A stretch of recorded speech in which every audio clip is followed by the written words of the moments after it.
I've heard writers say that they're never lonely while they're writing, and that they feel like they're always surrounded by their characters and plots. I think a lot of painters are like that. I know I'm that way. Because what happens in the studio has been very similar throughout the almost 60 years that I've been a painter.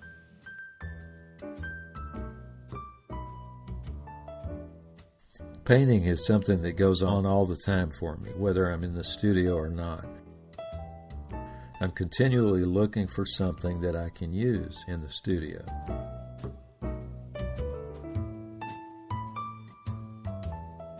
My father was an artist / sign painter, and he had art materials all around the house and all in the sign shop where he worked. And seeing him working both there and around the house was most probably the largest influence on my art at an early age.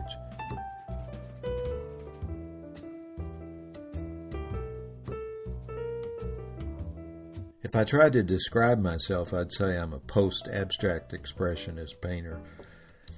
And maybe the main principle driving my work is that one thing leads into another. I start making marks, and at some point, certain things fall together and suggest something to me. Bits and pieces of dreams are a part of it, places that I've been, or maybe places I've dreamed about. All of those are a part of what I'm seeing, being suggested with my marks and struggles on the canvas.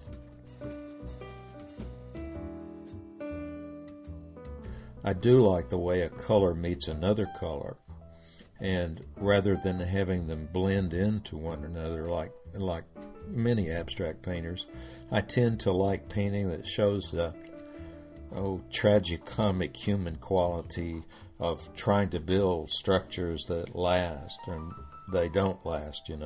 You've got human structure mixed in with kind of an organic quality, and I think that is something that shows up in my work.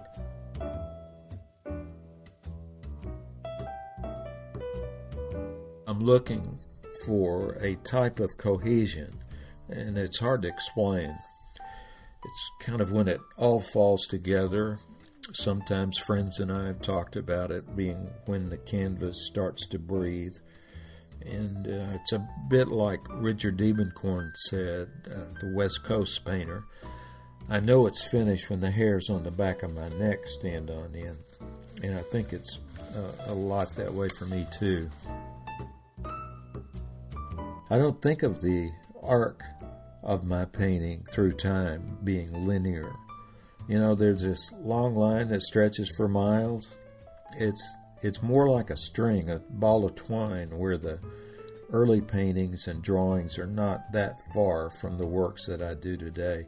And I think that model helps me in keeping grounded and reminding me of the stuff that I did and learned and techniques that I still use today.